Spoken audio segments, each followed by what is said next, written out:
అసలు ట్రైనింగ్ ఎలా అవుతుంది? ఆ ట్రైనింగ్‌కి గురుగారైనటువంటి సత్యానంద్ గారు హ్మ్. స్టూడెంట్స్‌కి ఎలాంటి ఈ ట్రైనింగ్ అంటే మార్నింగ్ నుంచి నైట్ వరకు ఎలాంటి ట్రైనింగ్ ఇస్తారు? సో, ట్రైనింగ్ అనేదేంటంటే ఇట్స్ బేస్డ్ ఆన్ అంటే it's 5% theory and 95% of the training is practical అండి. Because this has to be on the sets. మనం how an actor should behave, how an actor should be very skillful in his art. What should he learn? What all he should know? So, these are all the major factors. ఇంగ్లీష్‌లో చెప్పొచ్చు కదా! Problem ఏం లేదు. So, these are all the major factors that they have to know. Telugu. So so, ప్రతి విషయం గూడా చాలా డీటెయిల్డ్‌గా ఎక్స్‌ప్లెయిన్ జేస్తారు. సో, క్లాస్‌లా కాకుండా ఎప్పుడు కూడా ఒక ఫ్రెండ్‌లాగా ట్రీట్ చేస్తారు స్టూడెంట్స్‌ని. So, what I like the best in him is he goes to their age and he speaks to them. అంటే ఆళ్ళ ఏజ్‌లోకెళ్ళిపోయి వాళ్ళ మైండ్ సెట్‌ని కాలిక్యులేట్ చేసుకొని, వాళ్ళకి తగ్గట్టుగా ఎలా చెప్పాలో, ఒక ఇండివిడ్యువల్‌కి తగ్గట్టుగా ఎలా చెప్పాలో, అలా ప్రతి ఒక్కళ్ళకి ఎక్స్‌ప్లెయిన్ జేస్తారు. క్లాస్ అయిన తర్వాత మళ్ళీ అడగటం, అడిగిన తర్వాత మళ్ళీ వాళ్ళ దగ్గర నుంచి తెలుసుకోవటం, డౌట్స్ అడుగుతున్నారంటే క్లారిఫై చేయటం. సో, ఇలాంటివన్నీ కూడా ఏంటంటే ఆన్ ద గోలో జరిగిపోతాయి. But the syllabus that he has designed, అంటే ఆయన డిజైన్ చేసిన ఒక సిలబస్ ఏదైతే ఉందో, అది చాలా ఇంపార్టెంట్ అండి. ఆహ్, అందులో మేజర్ పార్ట్ ఏంటంటే డిసిప్లిన్‌ని కౌంట్ చేస్తారెక్కువ. First thing. నీకు యాక్టింగ్ రావడం, రాకపోవడం ఒక ఎత్తైతే, డిసిప్లిన్‌గా ఉండడం అనేది ఇంకొక ఎత్తు. అండ్ అది కాకుండా he concentrates on there you know దేని మీద ఎక్కువ కాన్సంట్రేట్ చేస్తారంటే ఆన్ దేర్ హ్యాబిట్స్. అంటే వాళ్ళ ఫుడ్ హ్యాబిట్స్ గానీ, లేకపోతే వాళ్ళు చేయవలసిన ఎవ్రీ డే వాళ్ళు చేయవలసిన హోమ్ వర్క్ గానీ, లేదంటే వాయిస్ ఎక్సర్‌సైజెస్ గానీ, లేదంటే ఏ క్లాసెస్ అయితే రివైజ్ చేస్తే వాళ్ళకి ఏం బావుంటది.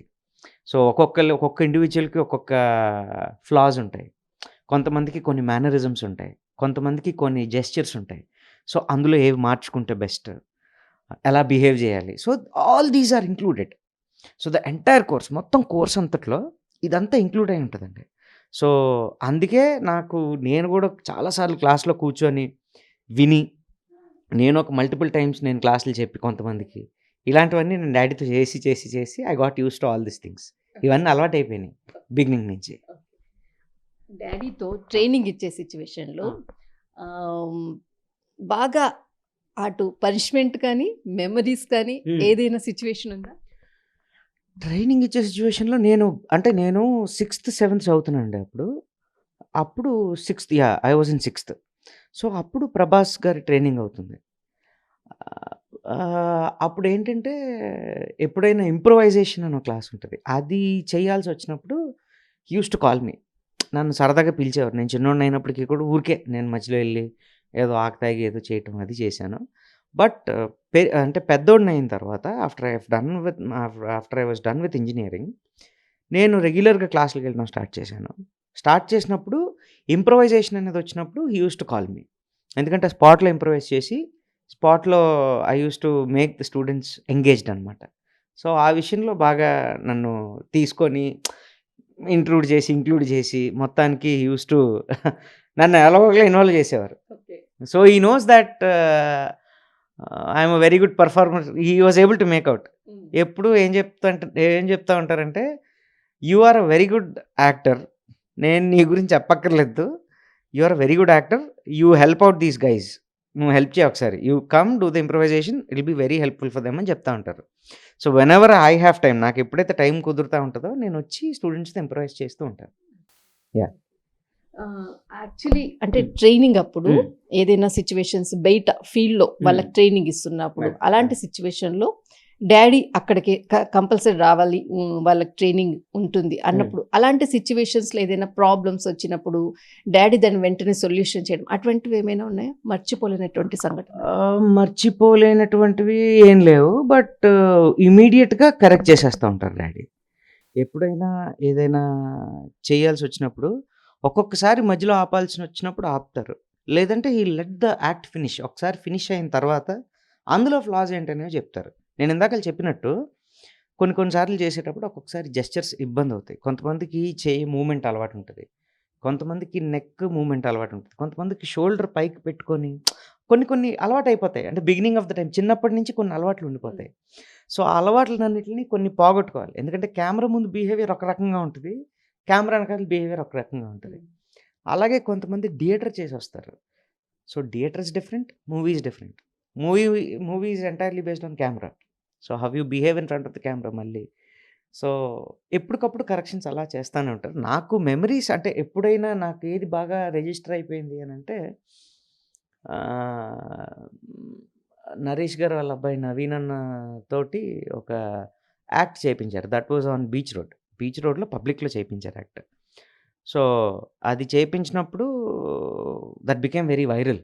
అప్పుడు ఇంకా సోషల్ మీడియా లేదు కాబట్టి అది వైరల్ కాలేదు గానీ, లేకపోతే what they have done on beach road everyone were watching them. ప్రతి ఒక్కళ్ళు ఆళ్ళనే చూస్తున్నారు. They were about to run into the beach. ఈయన ఫోన్ చేసి కట్ చెప్పకపోయి ఉంటే ఆళ్ళు బీచ్‌లోకి వెళ్ళిపోయి ఉండేవారు.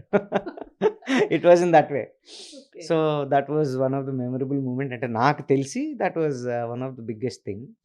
ఆ తర్వాత ఇంకా సిట్యుయేషన్స్ మిగతావన్నీ డ్యాడీ చూసుకున్నారు. యాహ్! ప్రభాస్, తర్వాత హ్మ్. మహేష్ బాబు, రవితేజ హ్మ్. అండ్ శర్వానంద్, హ్మ్. వీళ్ళందరూ ఉన్నారు. హ్మ్. వీళ్ళు ఇన్‌స్టిట్యూట్‌కి వచ్చినప్పుడు ఆహా! వాళ్ళకి ఎలాంటి ట్రైనింగ్స్, వాళ్ళతో డ్యాడీ ఉన్నటువంటి ట్రైనింగ్ మెథడ్స్ అంటే దీని గురించి ఏమంటారు?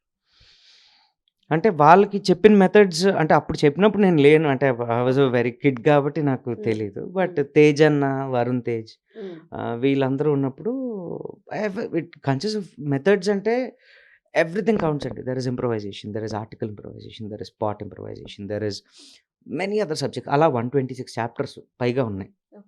సో, మోర్ దెన్ 150 అనుకోండి to be precise. So, one by one chapter is link to another. ఒక్కొక్క చాప్టర్ ఒక్కొక్క దానికి లింక్ అయి ఉంటది. ఒక చాప్టర్‌ని వదిలేసి ఇంకో చాప్టర్‌లోకి వెళ్ళటం కుదరదు. సో, ముఖ్యంగా ఇందులో తెలుసుకోవాల్సిందేంటంటే this is an art form which has to be learned. It is skilled.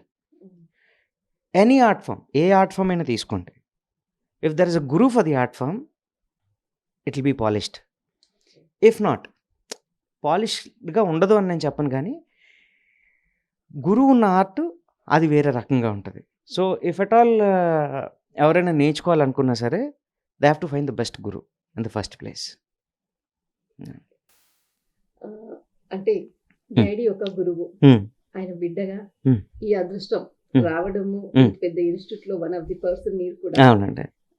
గురువుగా ఫాదర్ కి మీరు మనసులో ఉన్నటువంటి ఇప్పటి వరకు కూడా డాడీకి ఎక్స్ప్రెస్ చేయలేదు అటువంటి సిచ్యువేషన్ ఏదైనా ఉంది అని అంటే ఇప్పుడు చెప్పేటటువంటి ఛాన్స్ మీకు దొరికింది. అలాంటి వాల్యుబుల్ వర్డ్స్ ఏవైనా మనసులో ఉంటే కూడా చెప్పొచ్చు. ఒకటే చెప్పగలనండి. ఈరోజు ఇప్పుడు మీరు నాకు మైక్ పెట్టారంటే, మైక్ పెట్టి మీలాంటి వాళ్ళు వచ్చి నన్ను ఇంటర్వ్యూ చేశారు అనంటే the one and only reason behind is my father.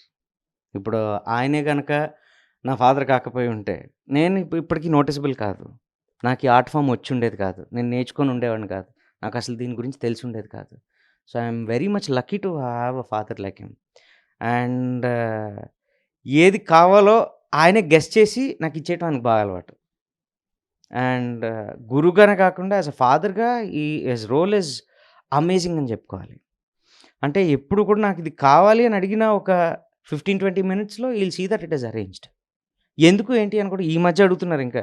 నాకు అడగడం అలవాటు పోలేదు. నాకు డాడీ నాకు అది కావాలి, ఇది కావాలని ఇప్పటికీ అడుగుతా ఉంటాను. ఇప్పుడు ఇంకా క్వెషన్ చేస్తున్నారు. ఏంటి? ఎందుకు అది? దేనికి? ఇలా అడుగుతారు గానీ, ఒకప్పుడైతే ఆ క్వెషన్ కూడా ఉండేది కాదు. ఈవెన్ డాడ్ అండ్ మామ్ ఇద్దరు. She was a bit strict. ఇంక మమ్మీ కొంచెం స్ట్రిక్ట్‌గా ఉండేవారు కానీ, ఫాదర్ అంత స్ట్రిక్ట్‌గా ఉండేవారు కాదు. She is a teacher. Of course both are teachers. But ఆవిడ కొంచెం ఎడ్యుకేషన్ సైడ్ ఎక్కువ.